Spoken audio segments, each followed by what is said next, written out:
الرحیم الحمدللہ والصلاۃ علی اللہ واللعن علی اعداء اللہ۔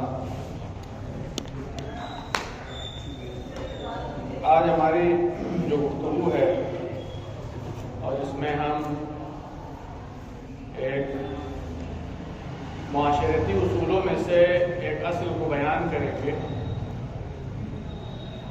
اس کا نام ہے اخوت و بھائی چارگی۔ اب تو ذرا اس کو وضاحت کریں گے اس کی، اور اس بھائی چارگی کے نتیجے میں محمد والے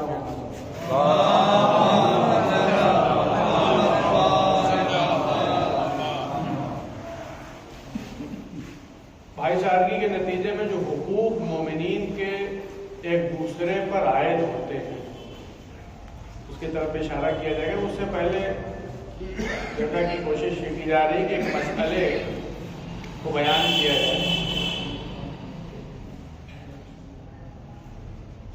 مطلب مسئلہ ہے، عام طور سے لوگ غفلت کی وجہ سے اسے نظر انداز سے کر دیا جاتا ہے۔ وہ یہ ہے کہ مثال کے طور پر کوئی روزے سے ہے، کیونکہ آپ کو پتہ ہے کہ سفر میں روزے کے جو احکام ہے تفصیلی، لیکن میں بس کوشش کروں گا کہ وہ جو بہت مطلب ہوتا ہے اور غفلت کی جاتی ہے اس سے، کہ جو کوئی روزے سے ہے اسے سفر کرنا ہے، تو عام طور سے ہوتا یہ ہے کہ لوگ ناشتہ کر کے سفر کرتے ہیں، کہ روزے تو ہے نہیں، سفر کرنا ہے تو ناشتہ کر کے چلتے ہیں، جبکہ یہ صحیح نہیں ہے۔ ہم سحری کھائیں گے، سحری کھانے کے بعد جب ہم حد ترخص پہ پہنچ جائیں گے تبھی جا کے ہم روزہ توڑ سکتے ہیں۔ حد ترخص آپ کو پتہ ہے کہ ایسی جگہ جہاں پہنچنے کے بعد شہر کی دیواریں گھر نہ دکھائی دیتے ہوں، آواز نہ سنائی دیتی ہو اذان کی۔ اب سوال ہی پیدا ہوتا ہے کہ کوئی روزے سے تھا اور اس نے سحری نہیں کھائی، نماز صبح پڑھی اس کے بعد ناشتہ کیا، سحری کھا لی پھر بھی پہلے ناشتہ کیا، یا نماز کے بعد بھی اس نے چائے پانی کیا، چلو بھائی سفر کرنا ہے، لاؤ چائے پانی کر کے نکلتے ہیں۔ تو اب اس پر کیا ہے؟ تو ظاہر سی بات ہے قضا تو ہے ہی ہے اس کے اوپر، لیکن یہاں پہ دو طرح کے لوگ ہو سکتے ہیں۔ ایک وہ ہے کہ جو مقصر ہے، ایک شخص وہ ہے کہ جو قاصر ہے۔ مقصر ہے یعنی کیا؟ جو مسئلے کو معلوم کر سکتا تھا، معلوم نہیں کیا اسے۔ قاصر یہ ہے کہ مسئلہ معلوم بھی نہیں ہے اسے اور امکانات بھی نہیں اس کے پاس مسئلے کو معلوم کرنے کے۔ جاہل قاصر ایک ہوتا ہے، جاہل مقصر ہوتا ہے۔ اب دونوں کے وظیفے الگ الگ ہو جائیں۔ اگر جانتے ہوئے، مسئلہ جانتے ہوئے یا مسئلے کو دریافت کر سکتا تھا، تب اس کے باوجود اس نے ناشتہ کیا اور ناشتہ کر کے سفر کیا، تو اس پر اس روزے کا کفارہ واجب ہے۔ اور وہی کفارہ ہے کہ جو ایک روزے کو عمدن نہ رکھنے کا ہے، کہ وہی 60 روزے، یعنی چھوٹی سی غفلت کی وجہ سے۔ بھائی جیسے اب تک آپ اذان تک نے کچھ نہیں کھایا مثال کے طور پر، 1-2 گھنٹہ اور آپ صبر کر لیجئے، جب حد ترخص پر پہنچ جائے اس کے بعد کھائیے پیجیے، اسلام کو اجازت دی ہے۔ لیکن عموماً میں یہ دیکھتا ہوں کہ اس پر توجہ نہیں کی جاتی ہے۔ لوگ سوچتے ہیں آج روزہ تو رکھنا نہیں ہے، سفر پہ جانا ہے، لاؤ ناشتہ کر کے چلیں۔ یہ صحیح نہیں۔ آپ روزے سے ہوں گے، حد ترخص پہ جانے کے بعد ہی روزہ توڑ سکتے ہیں۔ ایک درود پڑھیں مرحبا۔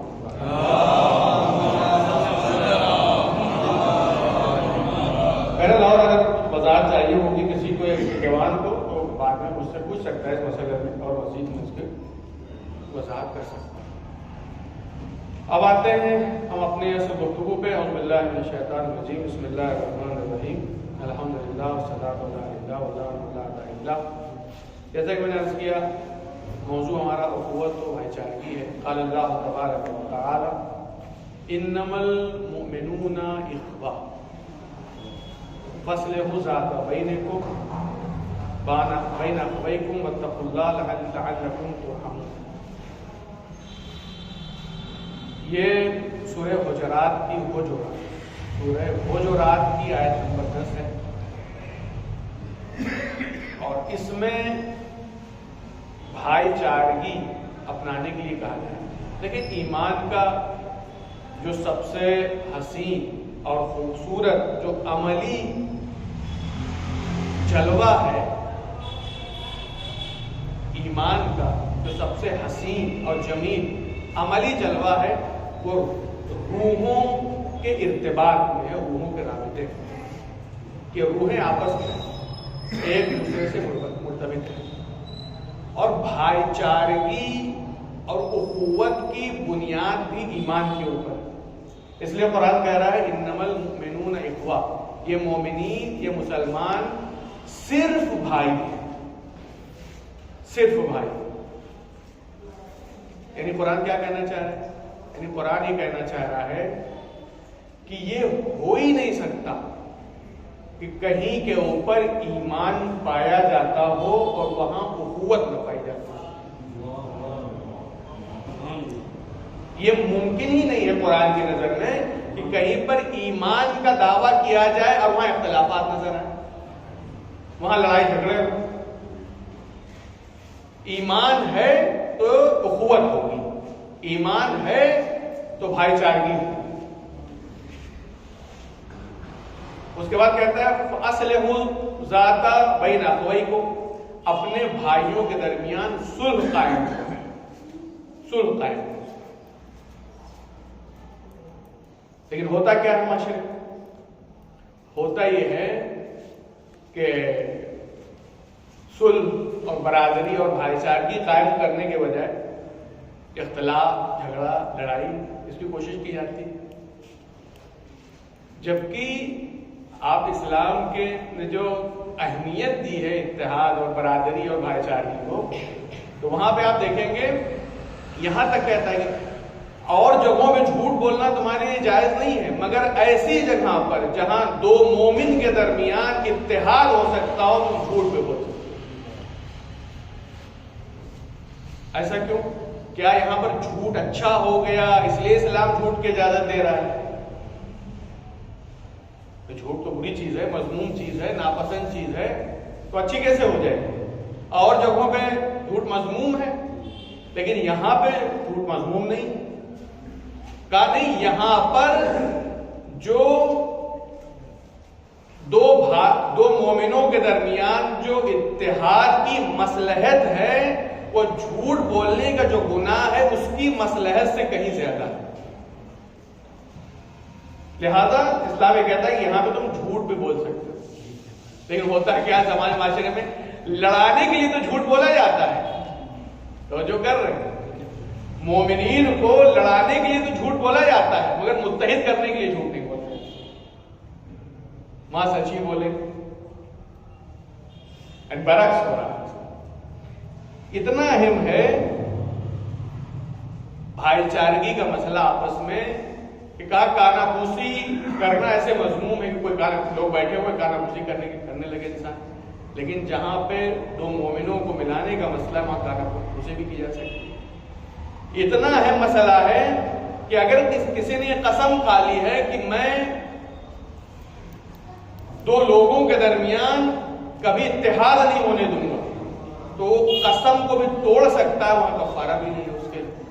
اگر کسی نے یہ وصیت کر دی ہے کہ جس کی وجہ سے مومنوں میں اختلاف ہو رہا ہے، خاندان میں اختلاف ہو رہا ہے، تو کہا یہاں پر اس کی وصیت پر عمل نہ کرنا صحیح ہے، یعنی وصیت پہ عمل نہ کرو، جہاں اختلاف کا مسئلہ آ جائے وہاں تو وصیت کو بھی کریں۔ لیکن معاشرے میں بہرحال آپ دیکھتے ہیں اس کے برخلاف ہوتا ہے کہ اگر وصیت کر دی گویا کہ اس کو پتھر کی لکیر ہے، وہ اختلاف جو ہے وہ باقی ہے، ان سے ملنا نہیں، ان سے بولنا نہیں، میں وصیت کر کے جا رہا ہوں، جا رہی ہوں کہ کبھی جو ہے ان سے رابطہ قائم نہ کرنا ہے، تو ویسے ہی چلتے، جبکہ یہاں پر وصیت پہ عمل ضروری نہیں۔ درود پڑھے پر محمد والا۔ ایک ایمانی اور اسلامی اصول میں سے ایک اہم ترین اصل جو ہے یہ آپس میں برادری اور بھائی چارگی کی اصل ہے۔ کہ جسے ہمارے اگر معاشرے میں یہ صحیح طریقے سے یہ عملی ہو جائے تو یہ جو معاشرے میں جو مشکلات ہیں، مسائل ہیں، خود بخود یہ حل ہو جائے. اس اصل کے عملی نہ ہونے کی وجہ سے بہت ساری مشکلات ہمارے معاشرے میں ملتی ہیں. اچھا، جب ایک مومن ایک مسلمان میں برادری قائم ہو جاتی ہے تو اس کے نتیجے میں کچھ حقوق اس پر عائد ہو جاتے ہیں. امام جعفر صادق علیہ السلام فرماتے ہیں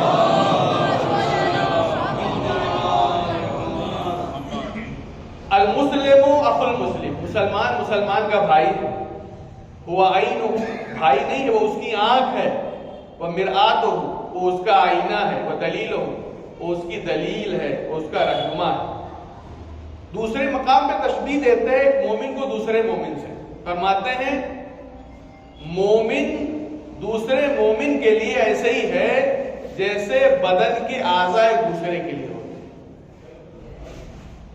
بدن کے جو اعضاء ہیں، یہ حصے ہیں ہمارے، ہاتھ ہے، آنکھ ہے، کان ہے، یہ ساری چیزیں. ویسے ہی ایک مومن یعنی مومنین کی مثال ایک بدن جیسی ہے کہ یہ مومنین اس بدن کے اعضاء ہیں، پارٹس آف باڈی ہیں. یعنی کیا مطلب؟ فرماتے ہیں کہ بدن میں جیسے اگر کسی ایک حصے میں درد ہوتا ہے تو اس درد کا احساس پورا بدن کرتا ہے. ایسے ہی مومنین ہیں، یعنی اگر کسی ایک مومن کو کوئی تکلیف ہو، کوئی مشکل ہو، کوئی پریشانی ہو تو سارے مومنین کو اس کا احساس ہونا چاہیے. دیکھ رہے ہیں مطلب کتنا گہرا رابطہ. رفاقت، صداقت اور فرینڈشپ کا رابطہ نہیں ہے اسلام میں مومنین کے درمیان، بلکہ برادری کا رابطہ ہے. خونی رشتہ نہیں ہے. قیامت میں ہے لا انصاب بینہم، قیامت کے دن یہ خونی رشتے بھی ختم ہو جائے. لیکن یہ جو برادر ایمانی والا رشتہ ہے یہ قیامت میں بھی باقی رہے. اس لیے قرآن مجید کی آیت ہے الاخلاء یومئذ، اس دن جو ہے تمام دوست احباب یہ دشمن ہو جائیں گے الا المتقین، سوائے صاحبان تقویٰ کے، سوائے صاحبان ایمان کے، کہ ان کی جو برادری یہاں قائم ہوئی تھی وہاں بھی قائم رہے گی اور وہ ایک دوسرے کے کام آئے گی. اس لیے کہا جاتا ہے کہ یہاں پہ انسان جو دوستی کرے، میں جوانوں سے کہنا چاہ رہا ہوں کہ الگ موضوع ہے دوستی کس سے دوستی کرے، معیار دوستی کیا اسلام نے بتایا ہے. تو ایک جملے میں کہوں، اسلام یہ چاہتا ہے کہ تم جس سے بھی دوستی کرو وہ با ایمان ہو، با کردار ہو اور با تقویٰ ہو. کیونکہ یہ دوستی ایسی ہے کہ جو یہاں کے علاوہ وہاں بھی کام آنے والی. وہاں مومنین متقین شفاعت کریں گے اپنے دوستوں کی، وہاں شفاعت کریں گے. لہذا یہاں پہ ایسی دوستی کرنے کے لیے کہا. اب میں یہ جو برادری ہے، یہ جو قوت ہے، اس کے حوالے سے ایک دو نمونے میں نبی اکرم حضرت محمد مصطفیٰ صلی اللہ علیہ وسلم آپ کی زندگی سے میں پیش کرنا چاہتا ہوں تاکہ ہم یہ دیکھیں کہ حضور نے کس طرح سے اپنی امت کے درمیان ایک برادرانہ نظام قائم کیا تھا، ایک برادرہڈ سسٹم قائم کیا تھا، اور آج مسلمانوں کی کیا کنڈیشن ہے. ایک نہیں دو مرتبہ حضور نے مسلمانوں کے درمیان عقد اخوت پڑھا ہے. سب سے کہا ہے کہ عقد اخوت پڑھی، ایک نہیں دو مرتبہ. ہم نے شاید سنا ہو ایک ہی مرتبہ مگر دو مرتبہ. ایک بار مدینہ ہجرت سے پہلے اور دوسرا مدینہ ہجرت کے بعد. توجہ کیجیے، مدینہ ہجرت سے پہلے آپ نے ایک جگہ سب کو جمع کیا اور جمع کرنے کے بعد جو جس کے لائق تھا اس کے درمیان آپ نے اخوت اور بھائی چارگی قائم کی. مثال کے طور پر ملتا ہے خلیفہ اول اور خلیفہ دوم کے درمیان بھائی چارگی قائم کی. پتا تھا نا کہ کون کس منزل پر ہے، اسی لحاظ سے طلحہ اور زبیر کے درمیان اخوت قائم کی. عائشہ اور حفصہ کے درمیان، ام المومنین، ان کے درمیان جو اخوت قائم کی. اب جو قائم کر چکے تو علیہ السلام رہ گئے. کہا یا رسول اللہ اور جو کیجیے گا، آپ نے سب کے درمیان عقد و اخوت قائم کیا، مگر میرے درمیان اور کسی اور کے درمیان آپ نے اخوت قائم نہیں کی، بھائی چارگی قائم نہیں کی، مجھے کسی کا بھائی نہیں بنایا. میں نے کچھ مثال آپ کے سامنے پیش کی کہ کس طرح سے آپ نے کیٹیگریز بنائی تھی، بھائی چارگی قائم کرنے کی کیسی کیٹیگریز بنائی تھی، کون کس کے لائق ہے، اسی اعتبار سے ان میں برادری قائم کی جائے. تو آپ مخاطب ہوئے اے علی، کیا تم اس بات پہ راضی نہیں ہو کہ میں تمہارا بھائی ہو جاؤں؟ اب یہی تو ملائی دے کون کس سنخ کا ہے، کون کس مرتبے پہ ہے، کون کس منزل پر ہے، اسی سے اندازہ لگا سکتے. فرمایا جی میں راضی ہوں. فرمایا اے علی تم دنیا اور آخرت میں میرے بھائی. فرق کیا ہوا؟ یعنی جو اب تک جنہیں بنایا تھا بس دنیا میں بنایا تھا، ان کو وہاں نہیں پتا ہوں گے کہ نہیں ہوں، مگر علی کو جو بنایا، کہا یہ اخوت جو ہے بس دنیا تک محدود نہیں ہے، بلکہ یہ آخرت میں بھی تم میرے بھائی ہو.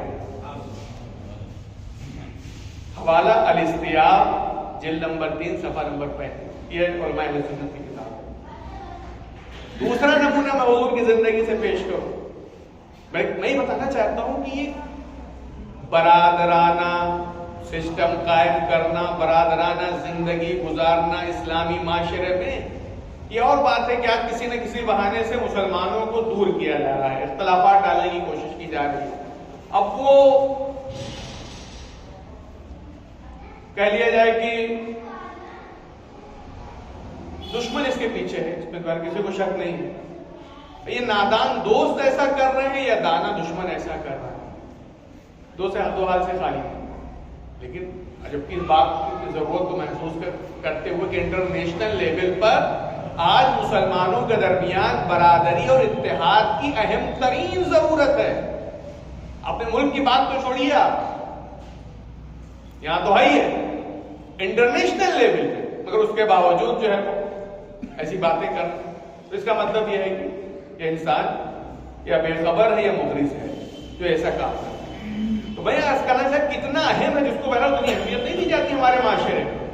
بعض اوقات سلام کلام بند کر دیا جاتا ہے، مسلمان نہیں سمجھا جاتا ہے، مختلف طرح کے جو ہے فتوے لگائے جاتے ہیں. جبکہ حضور کی زندگی میں پتا تھا کہ یہ منافق ہے، پھر بھی اپنے اخوت قائم کر رہے ہیں. پتا ہے کہ یہ ممکن ہے کہ یہ بظاہر خالی مسلمان اندر اس کے کفر ہو، اور اس کے باوجود جو ہے بھائی بنا رہے ہیں دوسرے کو. ہم صرف جس چیز کو اسلام سمجھ لیں اس کی بنیاد پر ہم کسی کو کافر کہہ دیں اور کافر کہہ کے ہم سلام کلام کرنا بند کر دیں. یہ کہاں حضور کی سنت، یہ کہاں حضور کی سیکھ. تو دوسرا نمونہ میں اہمیت کو بتانا چاہتا ہوں. دوسرا نمونہ کہ جو آپ نے پیش کیا اور عقد اخوت اور بھائی چارگی قائم کی مسلمانوں کے درمیان، وہ ہجرت کے بعد کا مسئلہ ہے کہ جب آپ نے مدینے میں ایک اسلامی حکومت کی بنیاد رکھی، جہاں پہ آپ نے قبیلوں اور جو قبیلے اور خاندانی معیارات تھے ان کو ختم کیا، اور اخوت اور بھائی چارگی کے شفاف پانی کے ذریعے سے آپ نے تعصبوں، کینوں، حسد، ان قدورتوں، ان تمام چیزوں کو دھل ڈالا. اسی بھائی چارگی کے شفاف پانی کے ذریعے سے وہی کہ جو ایک دوسرے کے خون کے پیاسے تھے اب ایک دوسرے کے بھائی بن چکے. اس لیے قرآن کہتا ہے کہ یہ تمہارے درمیان آپسی الفت اور محبت یہ اللہ کی طرف سے نعمت ہے.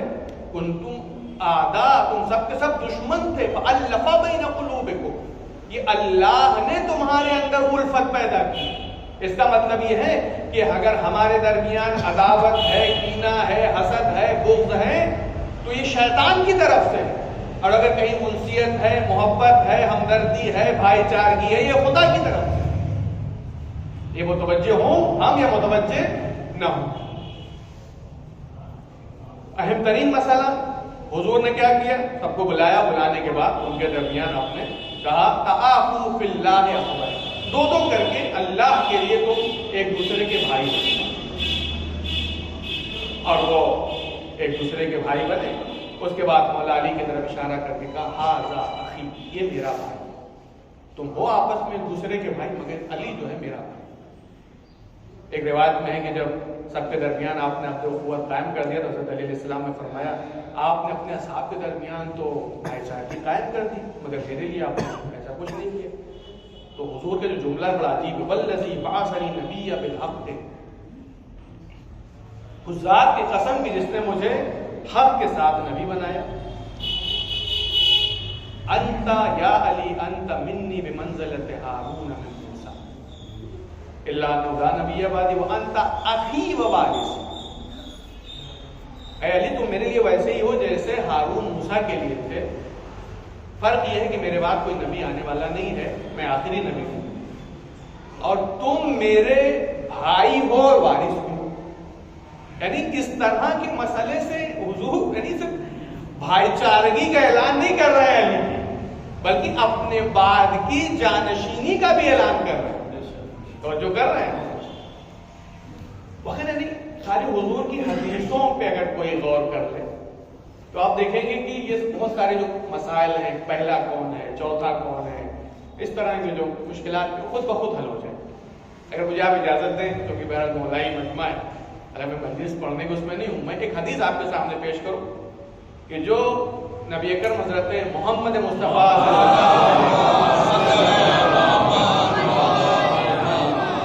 آپ کی حدیث سنی ہوئی ہے، مگر میں بس ایک معیار دینا چاہتا ہوں اور اپنے جوانوں کے لیے کہ اس کو کہیں اگر ڈسکس کریں تو اس کو بہت سامنے رکھ سکتے ہیں، ان کے لیے مفید ہوگی، اس لیے میں عرض کرتا ہوں۔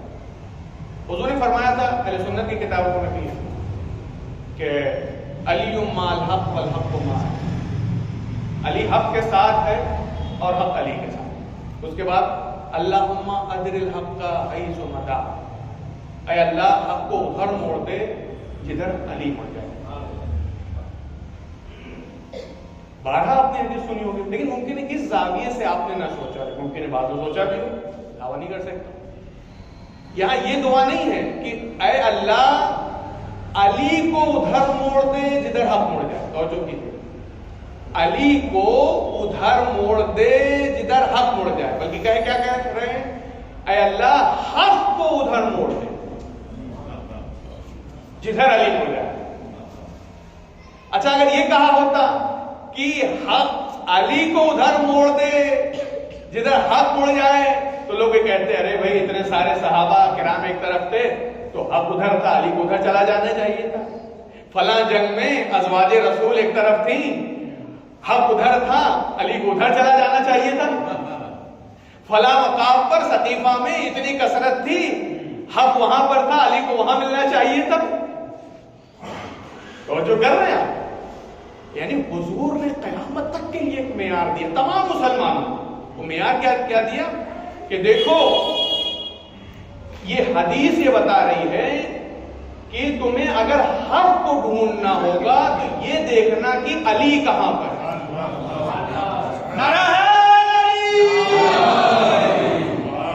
لہذا اگر ایک طرف صحابہ کرام ہوں، ازواج رسول ہوں، ایک طرف پوری امت مسلمہ ہو اور ایک طرف اگر علی کھڑے ہوں تو حق وہی ملے گا جہاں تنہا علی کھڑے ہوں۔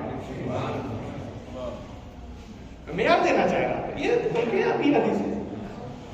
تو یہ حدیثوں میں نے کہا میرے بھائی ہیں، میرے وارث ہیں، کہیں کہا علی حق کے ساتھ ہے، حق علی کے ساتھ ہے، کہیں کہا قرآن علی کے ساتھ ہے، علی قرآن کے ساتھ ہے۔ یہ کیوں؟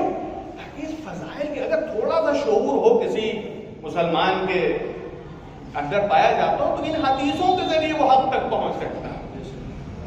بہت زیادہ اس کو تاریخ یہ سب پڑھنے کی ضرورت، ایک حدیث لے لے اور اس اب ذرا سا سوچے، اپنے عقل پہ زور دے تو خود بخود اس کے لیے حق واضح ہو جائے۔ تو بات یہاں تک پہنچی تھی کہ حضور نے اخوت قائم کی اور 2 مرتبہ قائم کی امت مسلمہ کے درمیان، اور اس کی اہمیت کی وجہ سے کتنی اہم ہے وہ، کیونکہ اس کا فائدہ مسلمان کو تو نقصان ہی ہوگا، فائدہ سراسر دشمن کو ہونے والا۔ اب تک ہو رہا ڈیوائڈ اینڈ رول، کب سے دشمن یہ کر رہا، اب تک دشمن فائدہ اٹھا رہا ہمارے اختلافات کا۔ کہیں پہ آپ دنیا میں کہیں اٹھا کے دیکھ لیں، اپنے ہندوستان میں دیکھ لیں، کبھی فائدہ دشمن اٹھا رہا، ہر جگہ اس کا فائدہ دشمن کو۔ لیکن ہم ہیں کہ جو بہرحال بالکل نہ سمجھتے ہیں اور نہ سمجھنے کی کوشش کرتے ہیں. تب سوال یہ پیدا ہوتا ہے کہ قرآن نے کہا کہ آپس میں ہم بھائی چارگی کے ساتھ زندگی گزاریں. رسول اور اہل بیت رسول کی ہم سے یہ سفارش ہے, ہم سے یہ تاکید ہے کہ ہم بھائی بن کے زندگی گزاریں. اس لیے ایسی حدیثیں ہمیں سنائی نہیں جاتی. ایسی حدیثیں ہیں کہ جو یہ کہتی ہیں کہ تم مسلمانوں کے جنازوں میں شرکت کرو, تم مسلمانوں کی عیادت کے لیے جاؤ. یہ اور بات ہے کہ حالات اور ماحول ایسا بن گیا ہے کہ جس چیز کو بہت سی جگہ عملی نہیں کیا جاتا ہے, مگر یہ تاکید کسی لیے تو ہے تاکہ یہ بھائی چارگی باقی رہے. ہماری کتاب کافر میں ایسی حدیثیں میں سنا ہوں, آپ کہیں گے کہ یہ تو آپ لگ رہا ہے اپنی طرف سے کہیں گے. ایسی جگہ جہاں صرف اہل سنت والجماعت کی نماز جماعت ہو رہی, شیعہ جماعت نہ ہو رہی ہو, تو یہاں تک ہے حدیث کی ان کے پیچھے جا کے نماز ہو. اب وہ کیسے پڑھنا ہے وہ ہمارے مراجع بتائیں گے کس طرح سے پڑھنا. اور جو تعجب کی جواب میں کہنے والا تھا آپ سے, آپ وقت تعجب کریں گے کہ من صلی خلفہم, اس لیے عربی پڑھو تو آپ کو یقین ہو جائے کہ امامی نے کہا ہے من صلی خلفہم ومن صلی خلف رسول اللہ. جس نے ان کے پیچھے نماز پڑھی اس نے گویا رسول اللہ کے پیچھے نماز پڑھی. اتنی تاکید کیوں ہے؟ یہ ہم سب کے فائدے ہیں. میں نے کہا جہاں پہ پہلا ضرورت کتنے نہیں کہ یہاں شیعہ مسجد میں جماعت ہو رہی تو جا کے پڑھنے لگے, نہیں, وہ حالات و شرائط جہاں پہ یہاں تک ہے. ایک نہیں کئی حدیثیں, میرا موضوع یہ نہیں, میرا ٹاپک یہ نہیں ہے. تو یہ اسی لیے ہے تاکہ یہ برادرانہ نظام جو ہے وہ قائم رہے. اب سوال یہ پیدا ہوتا ہے کہ بھائی ہم سب نے یہ مان لیا, مان کیا لیا جب اللہ کی طرف سے, تو اسے ماننا کہ ہم بھائی ہیں ایک دوسرے کے. اب اس اخوت اور برادری کے نتیجے میں اس کے رائٹس کیا ہیں, اس کے حقوق کیا ہیں, ایک مومن کے دوسرے مومن پر رائٹس کیا ہیں, اس کے حقوق کیا ہیں, اس کی طرف اشارہ کرنا چاہتا ہوں. سب سے پہلے بتاؤں کہ مومن کی حرمت بہت زیادہ اسلام کی نظر میں, بہت زیادہ حرمت. اس میں ملتا ہے امام موسی کاظم علیہ السلام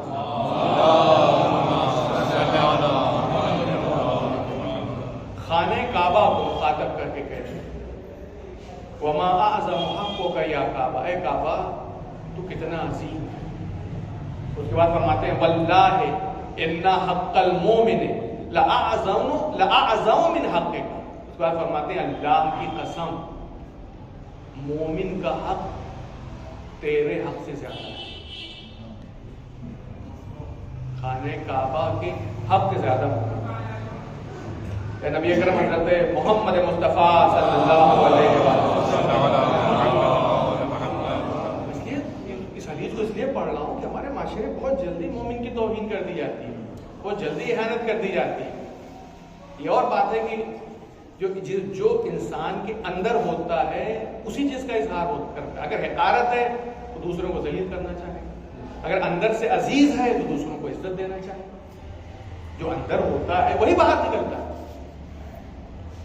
تو میں یہ کہنا چاہتا ہوں معاشرے میں خاص طور سے بزرگوں کی وہ عزت نہیں ہوتی جو ہونی چاہیے. میں یہاں کی بات نہیں, انشاءاللہ یہاں ایسا نہیں ہوگا, اس کے لیے حدیثیں میں سناؤں گا, بہت ٹائم ہو جائے گا.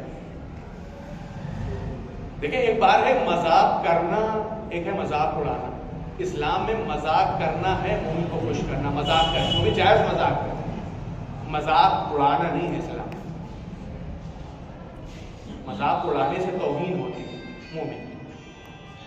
تو دونوں میں فرق ہے, مذاق اڑانے میں اور مذاق کرنے میں. مدنی بات میں عرض کرنا سکوں, یہ حدیث بیان سنا دوں, کئی حدیثیں ہیں. الشیخ فی قوم کالنبی فی الامہ, ایک بزرگ جو اپنے قوم میں اپنے معاشرے میں ہوتا ہے وہ اس طرح سے ہوتا ہے جیسے کوئی نبی اپنی امت میں ہوتا ہے.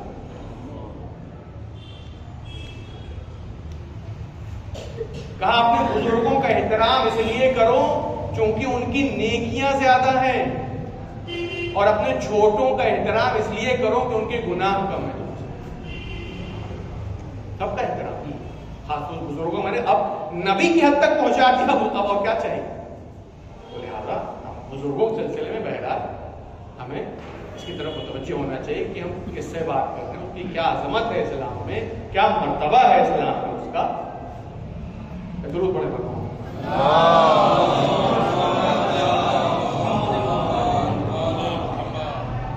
حضور کی حدیث میں نقل کر رہا تھا آپ سے کہ آپ نے کعبے کی طرف دیکھا، کہا مرحباً بالبیت، مرحبا اس بیت کا کہ کتنا عظیم ہے، تیری حرمت کتنی عظیم ہے. اس کے بعد فرمایا واللہ المومن اعظم حرمتا منک، خدا کی قسم اے کعبہ، اے اللہ کے گھر، مومن کی حرمت اور مومن کا احترام تجھ سے زیادہ ہے، تجھ سے زیادہ. اس کے بعد آگے حدیث ہے کہ تیرا ایک ہی احترام ہے، تو خدا کا گھر ہے. مگر مومن کے لیے کہا کہ اس کا 3 احترام ہے. ایک تو اس کے مال کا احترام ہے، اس کا مال محترم، اس کے خون کا احترام ہے، اس کا خون محترم، اور اس کے سلسلے میں اللہ نے سوء ظن رکھنے کے لیے منع کیا ہے، اس لحاظ سے محترم، یعنی کبھی بدگمانی مت کرنا کسی مومن. تو اس کی علت بھی بیان کی. تو ایک وجہ سے خالی محترم ہے مومن، 3 وجہ سے محترم. اتنی حرمت ہے مومن کی اور اتنا بڑا حق ہے، تو اللہ نے کچھ حقوق رکھے ہیں مومن کے اوپر. یہ اور بات ہے کہ بعض کی طرف ہم متوجہ ہیں، بعض کی طرف متوجہ نہیں ہوتے. میں مولا کائنات حضرت علی علیہ السلام، اچھا یہ عرض کر دوں کہ حقوق اس لیے ہیں کہ یہ جو برادری ہے تاکہ وہ باقی رہ سکے، یہ جو بھائی چارگی ہے تاکہ یہ مستحکم ہو سکے. ورنہ کیا آپ کہتے ہیں بھائی ہیں بھائی ہیں بھائی، بھائی جب تک حقوق ادا نہیں کریں گے تب تک بھائی چارگی کہاں باقی رہے گی. تو یہ حقوق اسی لیے رکھے ہیں تاکہ بھائی چارگی باقی رہے، تاکہ یہ اسٹرانگ ہو، تاکہ یہ مستحکم ہو. یہ کب ہوگی؟ جب ہم ایک دوسرے کے حقوق کو ادا کریں. مولا کی حدیث ہے جس میں آپ نے قریب 30-31 حقوق بیان کی. میں سب کو نہیں بیان کروں گا، آپ تک جائیں. 30-31 حقوق بیان کی مومن کے مومن. میں بعض جو اہم حقوق کی طرف اشارہ کرتا ہوں. ہاں 30 حقوق. للمسلم للمومن علی اخیہ 30 حقا. یہ حقوق ایسے ہیں یا وہ ادا کرے یا مومن سے بخشوائے کہ مجھے معاف کرے. 2 صورتیں رہ جائیں، یا ادا کرنا ہے اسے یا اس سے بخشوانا ہے. تیسرا راستہ نہیں. پر میں اب جلدی پڑھوں گا کہ اس کے لغزشوں کو معاف کر دے، اس کے راز کو چھپائے. ظاہر بھائی یہ ہر ایک کی اپنی ایک توضیح ہے، آپ لوگ خود سوچتے چلے جائیے کہ مولا کیا کہنا چاہتے ہیں. غیبت نہ کرنے دے اس کی کسی کو، ہمیشہ اس کا خیر خواہ بنا رہے، اس کی ناموس کی حفاظت کرے، جو اس سے وعدہ کرے اسے پورا کرے. جب وہ بیمار ہو تو اس کی عیادت کرے، جب وہ دنیا سے چلا جائے تو اس کی میت پہ حاضر ہو، جب کوئی وہ دعوت کرے تو اس کی دعوت پہ لبیک کرے، اور اس کے دوستوں سے محبت کرے، اس کے دشمنوں سے نفرت کرے، اس کی اچھے سے نصرت کرے. اس کے بعد جو میں اہم آپ کی خدمت میں پیش کرنا چاہ رہا ہوں تو اس کی رعایت نہیں ہوتی ہے. حتیٰ کہ اسے چھینک آتی ہے تو حق یہ ہے مومن کا مومن پر کہ اگر کوئی کہے چھینک آئے کسی کو تو جو اس کو چھینک آ رہی وہ کہے گا الحمدللہ، اور جو مومن سنا جس نے اس کے سامنے چھینک آئی وہ کہے یرحمک اللہ. یہ حق ہے مومن کا مومن کو، یرحمک اللہ، اللہ تم پر رحم کرے. اس کے بعد اس کے قسم کی تصدیق کرے، اور اس کی یہاں تک میں آپ کو لانا چاہ رہا تھا، اس کی مدد کرے مومن کی، چاہے وہ ظالم ہو یا مظلوم. مومن مومن کی مدد کرے چاہے مومن ظالم ہو یا مظلوم. تو آپ کہیں یہ تو سمجھ میں آتی ہے مظلوم ہے تو مدد کی جائے، لیکن ظالم ہو تب بھی مدد کی جائے، اس کا کیا مطلب ہے؟ مومن اگر کسی پہ ظلم کر رہا ہے، زیادتی کر رہا ہے، کسی کا حق غصب کر رہا ہے، ظالم ہے نا، تو اس کی مدد کا کیا مطلب ہے؟ کہا ظالم اگر مومن ہے، تمہارا بھائی ہے، اور وہ ظلم کر رہا ہے تو اس کی مدد یہ ہوگی کہ اس کو ظلم سے روکو، اسے ظلم نہ کرے،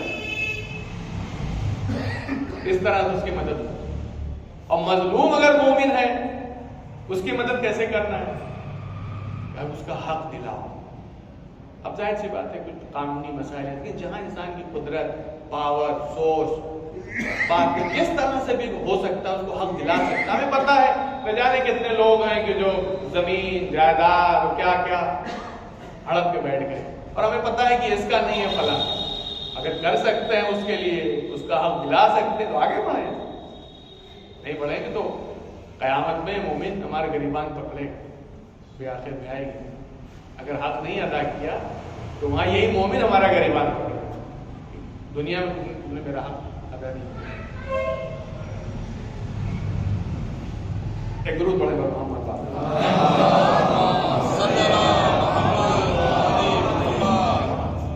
اس کے بعد اس کو تنہا نہ چھوڑے گا، مصیبت ہو، پریشانی ہو، کبھی اس کو تنہا نہ چھوڑے، اس کے حوالے نہ کر دے۔ اور یہ ایک عجیب جملہ امام کا، عجیب حق کو بیان کیا ہے، کاش خالی اسی پہ عمل کر لیا جاتا تو بہت سارے مسائل حل ہو جاتے۔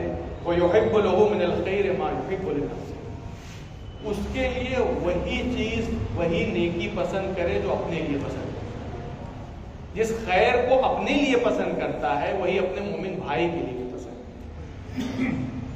وَيَكْرَهُ لَهُ مَا يَكْرَهُ لِنَفْسِهِ، اور جو چیز اپنے لیے ناپسند کرتا ہے وہی اپنے مومن بھائی کے لیے بھی ناپسند کرتا ہے۔ ایک ہی جملہ مگر بہت بامعنی ہے۔ اگر اسی ایک جملے میں ہمارے معاشرے میں مومنین عمل کر لیں، ہم سب مل کے عمل کر لیں، بہت ساری مشکلات کہ ہاں دیکھیں اپنے ذہن ہم اپنے لیے کیا پسند کرتے ہیں، اپنے مومن بھائی کے لیے کیا پسند کرتے ہیں، برعکس ہوتا ہے۔ جو اپنے لیے پسند کرتے ہیں وہ اپنے مومن بھائی کے لیے ناپسند کرتے ہیں، جو اپنے لیے ناپسند کرتے ہیں وہ اپنے مومن بھائی کے لیے پسند کرتے ہیں۔ کتنا عظیم درس ہے مولا کائنات نے، یہ یعنی آپ نے خود اس پر عمل کیا اس لیے آپ بیان کر رہے ہیں کہ عمل نہیں کیا ہے۔ اس کے بعد فرماتے ہیں قال سمعت رسول اللہ، میں نے خود رسول اللہ کو کہتے ہوئے سنا، فرما رہے تھے کہ تم میں سے کوئی بھی اگر اپنے بھائی کا حق ادا نہیں کرے گا تو یہ بھائی قیامت کے دن اس کا مطالبہ کرے گا۔ یہ مومن بھائی قیامت میں مطالبہ کرے گا۔ اب ممکن ہے کہ جو دوسرا مومن بھائی اس نے حق ادا نہیں کیا تھا، یا اس کے حق میں فیصلہ کیا جائے یا اس کے حق میں فیصلہ نہ کیا جائے۔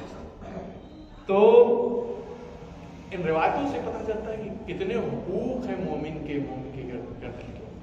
اور مولا کائنات نے ظاہر سی بات آپ کو پتہ ہے کہ یعنی اس برادرانہ نظام کو قائم کرنے کے لیے، کل میں نے عرض کیا تھا، آج بھی میں عرض کروں گا، اس برادرانہ نظام کو باقی رکھنے کے لیے آپ نے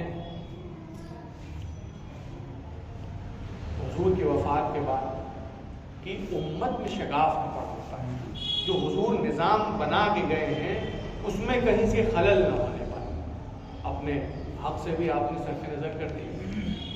کل میں عرض کر رہا تھا کہ علی نے اس حالت میں صبر کیا، کہتے ہیں فی العین قضا و فی الحلق شجا، علی کا حق بس کر لیا گیا، کہتے ہیں کہ میری آنکھ میں کانٹا تھا اور میرے گلے میں ہڈی تھی اور میں صبر کر رہا تھا۔ یہ کیوں؟ تاکہ یہ برادری اور بھائی چارگی باقی رہے مسلمانوں، اس کا شیرازہ نہ نکل۔ کیونکہ علی کو پتا تھا کہ جہاں مسلمانوں میں اختلاف ہوا وہاں جو دشمن، جو خارجی طاقتیں ہیں وہ حملہ کرنے کے لیے تیار ہیں۔ وہ اسلام کا، مسلمانوں کا شیرازہ جو ہے وہ بکھیر دیں گی اور مسلمانوں کو ختم کر دیں گے۔ اے کاش کی آج کا مسلمان بھی یہ سوچ لے، آج کے جو لیڈرز ہیں، اسلامک لیڈرز ہیں، وہ اس بات کو سوچ لیتے کہ اختلاف سے صرف نقصان ہے، تو کوئی فائدہ نہیں۔ آج میں اپنی گفتگو ختم کرنا چاہوں گا۔ میری گفتگو کا خلاصہ یہ ہوا کہ ایک اہم اصول میں سے اصل جو ہے وہ بھائی چارگی اور اخوت ہے، اور اسلام کا نظام اور سسٹم جو ہے وہ برادری اور بھائی چارگی کے اوپر ہو ہی نہیں سکتا کہ کہیں پر ایمان، واقعی ایمان پایا جاتا ہو اور وہاں برادری اور بھائی چارگی نہ پائی جاتی۔ اگر نہیں ہے تو اس کا مطلب ہمیں اپنے ایمان کے بارے میں شک کرنا چاہیے، اللہ کے اس قول کے بارے میں نہیں شک کرنا ہے۔ اللہ کا قول تو ثابت ہے، وہ کہہ رہا ہے ہو ہی نہیں سکتا۔ کہ مومنین بھائی نہ ہو آپس میں، تو ہم یہ کہیں گے نہیں بھائی ہم بھائی بھی ہیں اور ہمارے کہیں گے اختلاف بھی. ہماری بات تو جھوٹی ہو سکتی ہے، اللہ کی بات جھوٹی نہیں.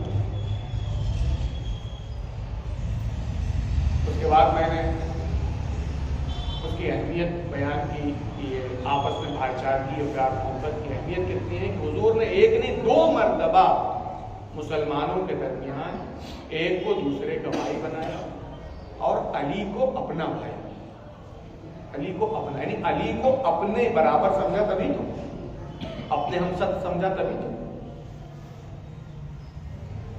اور اس کے بعد جو میں نے آپ کی خدمت میں پیش کیا وہ یہ کہ یہ برادری کے نتیجے میں کچھ حقوق عائد ہوتے ہیں، ایک مومن کے دوسرے مومن پر، ایک مسلمان کے دوسرے مسلمان پر. اس میں سب سے اہم حق جو میں نے آپ کی خدمت میں پیش کیا وہ یہ کہ جو اپنے لیے پسند کرتا ہے وہی مومن بھائی کے لیے پسند کرے، اور جو اپنے لیے ناپسند کرتا ہے وہی اپنے مومن بھائی کے لیے ناپسند کرے. السلام علیکم ورحمۃ اللہ وبرکاتہ. بہرحال اگر کوئی سوال ہو میں حاضر ہوں، ورنہ آگے پھر سلسلہ فراز صاحب آگے بڑھائیں گے. کل کی ریکیپ کے لیے ہاں کوئی والنٹیئر کوئی صاحب آپ اپنے آج کے درس کو کون سمرائز کریں گے؟ کل منتظر مہدی صاحب کا انشاءاللہ کریں گے درس کو. اور کوئی سوال ہو، میں نے مسئلہ بیان کیا اس حوالے سے کہ ابھی جو آپ کی خدمت میں ایک معاشرتی اصول میں سے ایک اصل اسلامی ہے اس کو پیش کیا، اس حوالے سے کوئی بس میری دیکھیں آپ سب سے درخواست یہی ہے کہ میں اس منزل پہ نہیں ہوں کہ آپ کو حکم دے سکوں، لیکن گزارش میری آپ سے ہے، میرا بزرگ خاص طور سے جوان، کہ وہ اس کو جو ہے اپنے درمیان اور مسلمان بھائیوں کے درمیان اس کو رائٹ اور زیادہ مستحکم کرنے کی کوشش کریں. اگر کہیں کوئی اس طرح کی بات آتی ہے تو ظاہر سی بات ہے اس کو ہم اتحاد اور محبت اور بھائی چارگی کی طرف لانے کی کوشش کریں. یہ ہم عملی اپنی زندگی میں اس کو عملی کرنے کی کوشش کریں. اپنے اسلامی معاشرے میں اس سے مومنین کا معاشرہ سے مراد نہیں بلکہ مسلمان معاشرے میں اس کو ہم زیادہ سے زیادہ اس کو ہم کمی کریں.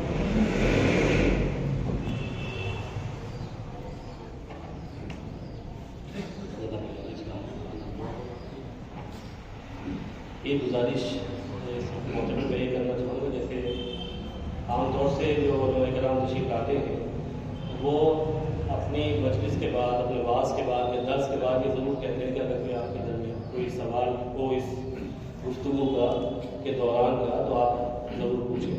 تو یہ ایک تو عز و انکساری کی بنا پر کہا جاتا ہے، لیکن میں آپ کو ایک چیز یاد دلا دوں کہ 3 چیزیں اگر ہم سب لوگ قیامت پر یقین رکھتے ہیں، قیامت آئے گی اور ہم سب لوگ دوبارہ اٹھائے جائیں گے، تو اگر یہ یقین ہے تو 3 چیزیں قیامت کے دن شکایت کریں گی. 3 چیزیں شکایت کریں گی قیامت کے دن. سب سے پہلی چیز مسجد، وہ بستی کی مسجد کہ اگر مسجد ہے، موجود ہے اور آپ گھر میں نماز پڑھ رہے ہیں تو مسجد اللہ کی بارگاہ میں شکایت کرے گی کہ یہ بندہ نماز تو پڑھتا تھا لیکن مسجد میں نماز نہیں پڑھتا تھا. اگر آپ کو یقین ہے قیامت کا. دوسرا، وہ قرآن جو موجود ہو اس کی تلاوت نہ کی جائے. دوسری چیز، اور بستی سے کوئی عالم دین کا گزر ہو اور اس سے سوال نہ کیا جائے، اس سے مسائل نہ پوچھے جائے، اس سے علم نہ حاصل کیا جائے. وہ عالم دین قیامت کے دن شکایت کرے گا اللہ کے حضور. تو لہٰذا یہ کوئی فارمیلٹی نہیں ہے کہ اگر مولانا نے کہہ دیا کہ آپ سوال کر دیں. واٹس ایپ نمبر بھی ہے، نادر کا نمبر یا وراثت کا نمبر ہے، ان کے ذریعے مولانا تک ریچ کی جا سکتی ہے. اور یہ سب سے آسان طریقہ میں اپنے بچوں کے لیے بتا دوں، یہ میں نے بھی کیا ہے. اب یہاں جب علماء کرام تشریف لایا کرتے تھے، میرے بچپنے کا دور تھا، اپنے بزرگوں کے سامنے میں بھی بچہ ہوں، کہ پارے بھائی یہ کہا کرتے تھے جاؤ ذرا ان کو 2 رکعت نماز سنا کر اپنی نماز کو ویریفائی کرا کے لاؤ. ان سے کوئی مسئلہ پوچھ کے آؤ، اپنی نماز ٹھیک کر کے لاؤ. تو ابھی چند دن ایک ہفتہ بھی ہمارے درمیان مولانا تشریف اللہ ہیں. اپنے آپ آئیے. جیسے یہاں مولانا ظفر عباس صاحب ہیں, مولانا اظہار ہیں یہاں پر. ہو سکتا ہے آپ کو, چونکہ وہ مقامی علماء ہیں یہاں پر, ان سے آپ کو کوئی شرمندگی ہو سکتا ہے کہ آپ کو جھجک ہو کہ اگر ہم نے یہ کہہ دیا تو مولانا اظہار یہ کہیں گے یار اب تک ان کو دونوں کا زبان نہیں پڑ جاتی. ہو سکتا ہے مولانا ظفر یہ سوچنے لگے ارے میں تو ان کو بہت بڑا عالم سمجھتا تھا, ان کو تو یہ مسئلہ نہیں معلوم ہے. یہ پردیسی ہیں. آپ آئیے اور ان سے کہیے کہ میری ذرا 2 رکعت نماز آپ سن لیجیے, میری ظہر کی نماز سن لیجیے, مغرب سن لیجیے, میرا ذرا یہ الحمد سن لیجیے, قل هو اللہ سن لیجیے. تو یہ ایک اچھا طریقہ ہو جائے گا آپ کی, اور آپ کی عزت بھی باقی رہے گی, اور آپ کی آخرت میں جو عبادتیں آپ حضرات کر رہے ہیں, ہم لوگ کر رہے ہیں, وہاں پر وہ قابل قبول بھی ہو جائیں گی. ایک گزارش تو یہ کرنی تھی. دوسری گزارش یہ تھی, کل میں بہت شکر گزار ہوں جو ایک اپیل کی تھی رحل کے سلسلے میں. ہمارے پاس 7 رحل آج اس مسجد کے لیے آ گئی ہیں. شاداب بھائی بیٹھے ہیں تو بہرحال 7 رحل مسجد میں اضافہ ہو گئی ہیں. 13 ابھی ہمیں اور چاہیے. آپ حضرات اگر ہو سکے تو یہاں یہ دلاور اور بابر بیٹھے ہوئے ہیں. کتنے پیسے کی ایک رحل بھائی؟ بابر بھائی کہاں ہیں؟ 170 روپے کی ایک رحل ہے, جس پر کوئی اور کام نہیں ہوگا, صرف قرآن رکھا جائے گا اور پڑھا جائے گا. تو اگر آپ اپنے والدین کے لیے, اپنے دادا دادی کے لیے, نانا نانی کے لیے, کسی بھی مرحوم کے لیے ایسا ثواب کرنا چاہیں تو 170 روپے کی ایک رحل اس مسجد میں رکھوا دیں, تاکہ وہ ثواب جاریہ کا بھی حصہ بن جائے اور بہرحال ہمارا یہ کام بھی ہو جائے. مساجد کے اندر سے رحل ناپید ہو گئی ہے. انصاریان کی مسجد میں کوئی رحل نہیں ہے, یہاں کوئی رحل نہیں ہے, یہاں 1-2 رحل ہیں بس خالی. بہرحال دوسری گزارش ہے. اور تیسری یہ کہ آج باقاعدہ قرآن خوانی ہوئی ہے. ٹھیک 9 بجے شروع ہو گئی تھی اور بہت سارے نوجوانوں نے قرآن پڑھا ہے. اور لیاقت بھائی کا جو بچہ ہے یہ تو بہت ہی اچھی قرأت کری. اگر آپ وقت کی پابندی کے ساتھ تشریف لائیں کل کو, اور کل کو بھی یہی قرأت کریں, تو آپ دیکھیے گا کہ نوجوان آج کل کتنے اچھے طریقے سے, کتنے خوبصورتی سے, کتنی خوبصورت آواز میں تلاوت کر رہے ہیں. تو اور نوجوانوں کو بھی شوق پیدا ہو جائے گا انشاءاللہ. تو وقت کی پابندی کے ساتھ آپ حضرات تشریف لائیں, اور میں پھر دعا کے لیے گزارش کرتا ہوں مولانا سے. اللهم صل على محمد وعلى محمد. اللهم صل على محمد وعلى محمد. اللهم صل على محمد وعلى محمد. إلهي بحق دائرة وأبيها وبعدها وبنيها وسر المستودع فيها. اللهم عجل لوليك الفرج. اللهم عجل لوليك الفرج. اللهم عجل لوليك الفرج. پروردگار کے واسطہ محمد و محمد علیہ السلام کا ہمارے اعمال و عبادات کو قبول فرما. یہ واسطہ اہل بیت علیہ السلام کا ہمارے گناہوں کو معاف کر دے, ہمارے مرحومین کی مغفرت فرما. یہ واسطہ رسول و اہل بیت رسول کا جو دنیا سے مرحومین جا چکے ہیں, ان کی قبروں پر اپنی رحمتیں نازل فرما. پروردگار یہ واسطہ محمد و محمد کا اس ماہ مبارک رمضان میں زیادہ سے زیادہ ہمیں کسب فیض کرنے کی توفیق عطا فرما. پروردگار تجھے واسطہ زمانے کے امام کا ہمارے جوانوں کو امام زمانہ کے سپاہیوں میں شامل ہونے کی توفیق عطا فرما. پروردگار تجھے واسطہ شہدائے کربلا کا جو پریشان حال, ان کی پریشانیوں کو دور فرما. تجھے واسطہ محمد علیہ السلام کا جہاں جہاں مشیان حیدر کر رہا ہے, محبان اہل بیت ان کی جان مال عزت آبرو کی حفاظت فرما. دشمنان اسلام جہاں بھی جس شکل میں بھی ہیں, اگر وہ ہدایت کے قابل نہیں ہیں تو انہیں اس کو نابود فرما. ہمارے براجع کرام خصوصاً آیت اللہ سستانی, آیت اللہ خامنئی کا سایہ ہمارے سروں پر برقرار کر. جمہوری اسلامی ایران کے حفاظت فرما. ہمارے زمانے کے امام کے ظہور میں تعجیل فرما, اور ہمیں ان کے امان و نفاذ قرار دے. اپنے اعمال و عبادات کی قبولیت و گناہوں کی بخشش و مغفرت کے لیے اور محمد و آل محمد صلی اللہ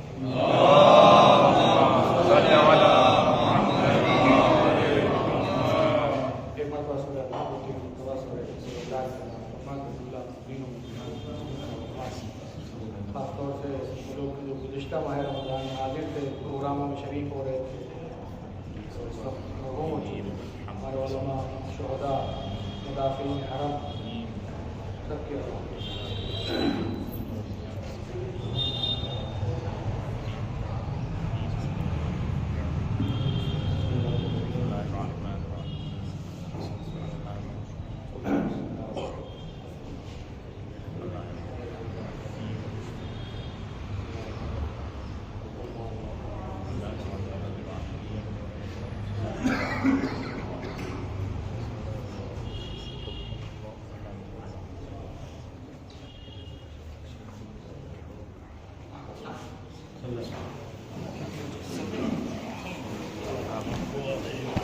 متوجہ زیارت